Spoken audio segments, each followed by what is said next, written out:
Endi ozish sizlar uchun muammo bo'lmaydi. Bu ichimlik bilan sizlar endi kuniga kamida 1-2 kilo bemalol vez tashlay olasizlar. Tanadagi atyoklarni, ortiqcha suvlarni bemalol yaxshi haydab beradi va sizlar o'zingizlarni yengil his qilishni boshlaysizlar. Buning uchun bizga 2 stakan suv, 2 stakan sut kerak bo'ladi. Bu taxminan 400 gram suv, 400 gram sut degani. Ketidan 1 osh qoshiq qora choy, 1 osh qoshiq ko'k choy va 1 choy qoshiqda kofeni solib yaxshilab aralashtirib olamiz.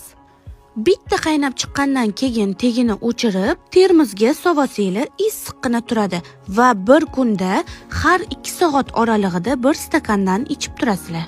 Bu ichimlikni emizadigan mamashalarimiz ham ichsa bo'ladi. Bu sut ko'paytirish xususiyatiga ham ega. Faqatgina kofe miqdorini ozgina kamaytirasizlar. Chunki bolaga toshmalar toshib ketishi mumkin.